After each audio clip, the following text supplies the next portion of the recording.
بسم اللہ الرحمن الرحیم الحمدللہ رب العالمین والعاقبۃ للمتقین والصلاۃ والسلام علی رسولہ محمد وخاتم النبیین۔ میرے پیارے دوستو، السلام علیکم ورحمۃ اللہ وبرکاتہ۔ ہم کیرے کے بارے میں بات کر رہے تھے۔ آج میں جس کیرے کے بارے میں بات کر رہا ہوں وہ ہے سفراوی کیرا۔ کیرا کس کو کہتے ہیں؟ کیرا یعنی ناک کے بجائے، آپ کے ناک کے نتنوں کے بجائے نزلہ زکام جو ہے وہ آپ کے گلے میں گرتا رہتا ہے، حلق میں اٹکا رہتا ہے۔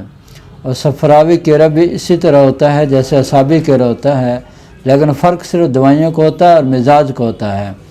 سفراوی کیرے میں کیا ہوتا ہے کہ مریض کو بہت زیادہ گرمی ہو جاتی ہے، اور اس میں خاص طور پر وہ لوگ مبتلا ہوتے ہیں جو بہت زیادہ کثرت کے ساتھ گوشت خوری کرتے ہیں، سموسے برگر کھاتے ہیں، پکوڑے کھاتے ہیں، ٹکے کباب کھاتے ہیں، شامی کباب کھاتے ہیں، یعنی گرم چیزیں استعمال کرتے ہیں۔ جیسے جیسے یہ گرم چیزیں استعمال کرتے جاتے ہیں ان کا کیرا بڑھتا جاتا ہے، اور جیسے جیسے کیرا بڑھتا ہے اب ان کا خون پیدا ہونا بند ہو جاتا ہے۔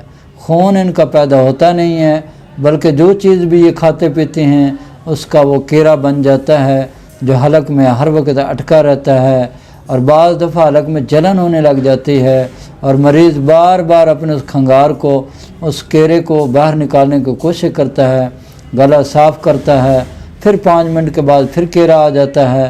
بڑی بے چینی بے قراری ہوتی ہے ایسے مریض کو، اور ان مریضوں کے ہاتھ پاؤں جو ہے وہ بہت گرم ہوتے ہیں، ہر وقت ہاتھ پاؤں میں جلن ہوتی رہتی ہے، اور جس کی وجہ سے ان کو بڑی بے چینی بے سکونی ہوتی ہے۔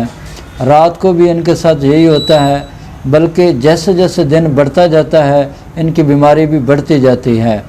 تو ایسے مریضوں کو چاہیے کہ اس طرح کی چیزیں استعمال کریں جو نہ صرف ان کے کیرے کو بند کرے، ان کے کیرے کو ختم کرے، بلکہ ان کی جسمانی صحت کو بھی بحال کرے، ان کی طاقت کو بھی بحال کرے۔ تو ایسے مریضوں کو ہم جو چیز استعمال کرواتے ہیں وہ ہے حب شفا۔